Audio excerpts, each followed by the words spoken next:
আসসালামু আলাইকুম।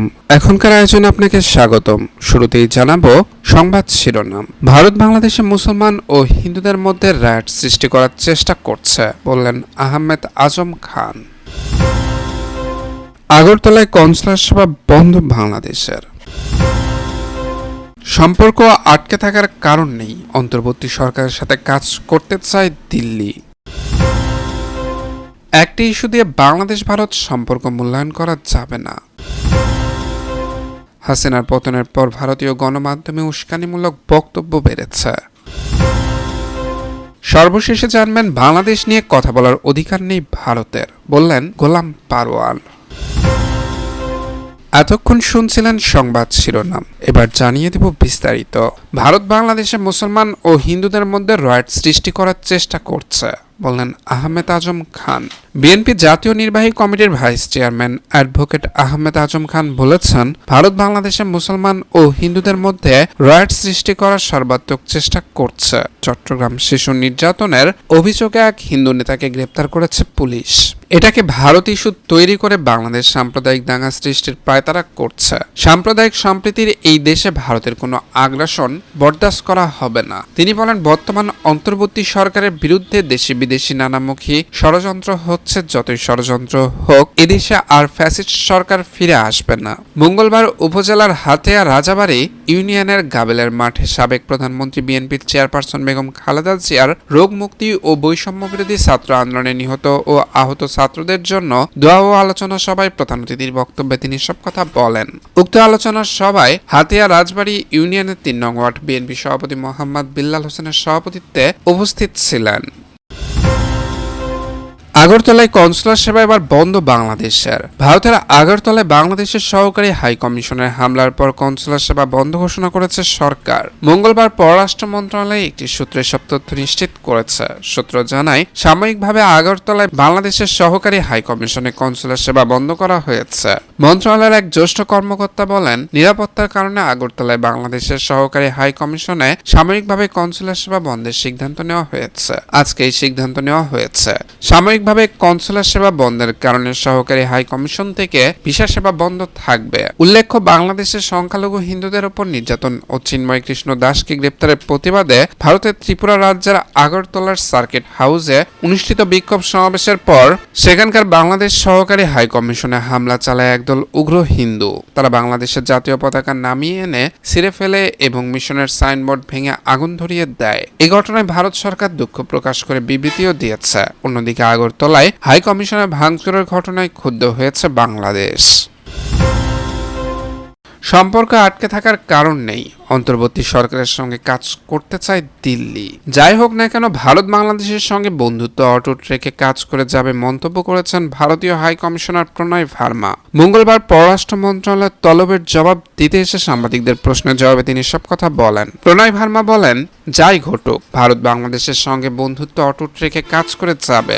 ভারত দৃঢ়ভাবে বিশ্বাস করে দুই দেশের পারস্পরিক নির্ভরতার সম্পর্ক কখনো বাধাগ্রস্ত হবে না। যাই হোক না কেন, অন্তর্বর্তী সরকারের সঙ্গে ভারত কাজ করতে ইচ্ছুক। আমরা বন্ধু হিসেবে থাকব। ভারতীয় হাই কমিশনার আরো বলেন, অন্তর্বর্তী সরকারের সঙ্গে আমরা কাজ করতে ইচ্ছুক, বন্ধুত্বপূর্ণ সম্পর্ক বজায় রাখব। বাংলাদেশের সঙ্গে ইতিবাচক গঠনমূলক সম্পর্ক নির্মাণ করতে চায় ভারত। নিরাপত্তা, অগ্রগতি ও উন্নয়নের জন্য একসাথে কাজ করার আগ্রহ আছে। ভারতের ত্রিপুরার আগরতলায় বাংলাদেশের সহকারী হাই কমিশনার হামলার ঘটনার প্রতিবাদ জানাতে ভারতীয় হাই কমিশনারকে পররাষ্ট্র মন্ত্রণালয়ে তলব করা হয়। বিকেল প্রায় 4টায় প্রণয় ভার্মা পররাষ্ট্র মন্ত্রণালয়ে আসেন। গত 5ই আগস্ট ছাত্র জনতার গণ আন্দোলনের মুখে আওয়ামী লীগ সরকার ক্ষমতাচ্যুত হয়। দলটির সভাপতি ও সাবেক প্রধানমন্ত্রী শেখ হাসিনা এরপর থেকে ভারতের দিল্লিতে অবস্থান করছেন। একটি ইস্যু দিয়ে বাংলাদেশ ভারত সম্পর্কের মূল্যায়ন করা যাবে না। কোনো নির্দিষ্ট একটি ইস্যুকে কেন্দ্র করে বাংলাদেশ ও ভারতের সম্পর্ক মূল্যায়ন করা যাবে না বলে অভিমত ব্যক্ত করে ঢাকায় নিযুক্ত ভারতীয় হাই কমিশনার প্রণয় ভার্মা এমন কথা উল্লেখ করেন। নির্দিষ্ট কোনো ইস্যুকে কেন্দ্র করে বাংলাদেশ ভারত সম্পর্ক মূল্যায়ন করা যাবে না। আমরা আমাদের আলোচনা চলমান রাখব। আজকের বৈঠক তারই একটা অংশ। এদিকে হাসিনার পর ভারতীয় গণমাধ্যমে উস্কানিমূলক বক্তব্য বেড়েছে, বললেন তারেক রহমান। স্বৈরাচারী শেখ হাসিনা সরকারের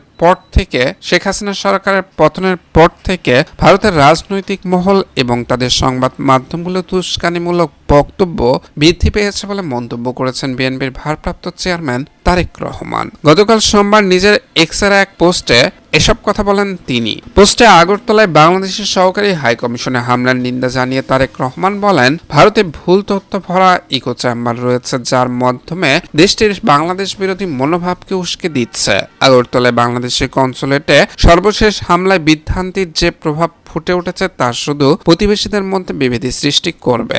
আন্তর্জাতিক স্টক হোল্ডারদের প্রতি আহ্বান জানিয়ে তিনি বলেন, তাদের অবশ্যই স্বীকার করতে হবে যে প্রায় 200 মিলিয়ন কোটি জনসংখ্যার বাংলাদেশ একক কোনো দেশের সাথে কাজ করে না। হাসিনার ক্ষমতাচ্যুতি হওয়ার কারণ উপলব্ধি করে বিশ্বকে নির্দিষ্ট কোনো রাজনৈতিক দলের বাহিরে গিয়ে ঢাকা দিল্লির সম্পর্ক উপলব্ধি করার আহ্বান জানিয়ে বিএনপির ভারপ্রাপ্ত চেয়ারম্যান তারেক রহমান বলেন, শেখ হাসিনা ক্ষমতাচ্যুত হয়ে ভারতে পালিয়ে যাওয়ার পর বাংলাদেশের জনগণের সঙ্গে সংহতি রেখে বাংলাদেশ ও ভারতের সম্পর্কের গুরুত্ব অনুধাবন করতে হবে। বিশেষ কোনো ব্যক্তি বা রাজনৈতিক দলের ঊর্ধ্বে উঠে দুই দেশের সম্পর্ক মূল্যায়নের ক্ষেত্রে জোর দেন তিনি। তারেক রহমান বলেন, বর্তমানে নানামুখী চ্যালেঞ্জের সম্মুখীন বাংলাদেশ, তবে মনে রাখতে হবে আমরা ধর্মীয় সম্প্রীতি এবং আঞ্চলিক সার্বভৌমত্বের দেশ ছিলাম এবং ভবিষ্যতেও থাকব। এখানে জাতির ধর্ম বর্ণ নির্বিশেষে প্রতিটি নাগরিকের অধিকার ও স্বাধীনতা সুরক্ষিত রয়েছে। দলীয় নেতাকর্মী সহ দেশের সবাইকে উস্কানির ফাঁদে পা না দেওয়ার আহ্বান জানিয়েছেন তারেক রহমান। বাংলাদেশ নিয়ে কথা বলার অধিকার নেই ভারতের, বললেন গোলাম পারোয়ার। ভারতের আগরতলায় বাংলাদেশের সহকারী হাই কমিশনে ভাঙচুর ও জাতীয় পতাকায় আগুন ধরিয়ে দেওয়ার ঘটনায় গভীর উদ্বেগ প্রকাশ করে ও তীব্র প্রতিবাদ জানিয়ে বাংলাদেশের জামাতে ইসলামের সেক্রেটারি জেনারেল ও সাবেক সংসদ সদস্য অধ্যাপক মিয়া গোলাম পারোয়ার আজ মঙ্গলবার এক বিবৃতিতে তিনি প্রতিবাদ জানান। বিবৃতিতে তিনি বলেন, 2 ডিসেম্বর দুপুরে ভারতের আগরতলায় বাংলাদেশের সহকারী হাই কমিশনে হিন্দু সংগ্রাম সমিতির নামে ভারতের একটি উগ্র সংগঠন ভাঙচুর চালিয়েছে। এ সময় তারা বাংলাদেশের জাতীয় পতাকা নামিয়ে তাতে আগুন ধরিয়ে দেয়, যা অত্যন্ত নিন্দনীয়, অনাকাঙ্ক্ষিত ও অনভিপ্রেত। এই ঘটনায় আমরা গভীর উদ্বেগ প্রকাশ করছি এবং তীব্র প্রতিবাদ জানাচ্ছি। বিবৃতিতে তিনি আরো বলেন, একটি স্বাধীন সার্বভৌম দেশের হাই কমিশনে ভাঙচুর চালানো ও জাতীয় পতাকা নামিয়ে আগুন ধরিয়ে দেওয়া আন্তর্জাতিক আইন ও কূটনৈতিক শিষ্টাচারের পরিপন্থী। এই ঘটনা বাংলাদেশ ও ভারতের মধ্যকার বন্ধুত্বপূর্ণ সম্পর্ক বিনষ্ট করার এক গভীর ষড়যন্ত্র চক্রান্তের অংশ বলে মনে করি। তিনি আরো বলেন, ভারত নিজের দেশে তার প্রতিবেশী দেশের কূটনৈতিক মিশনের নিরাপত্তা দিতে যেখানে ব্যর্থ, সেখানে সাম্প্রদায়িক সম্প্রীতির দেশ, শান্তিপূর্ণ সহাবস্থানের দেশ বাংলাদেশ নিয়ে কথা বলার কোনো অধিকার তাদের থাকতে পারে না।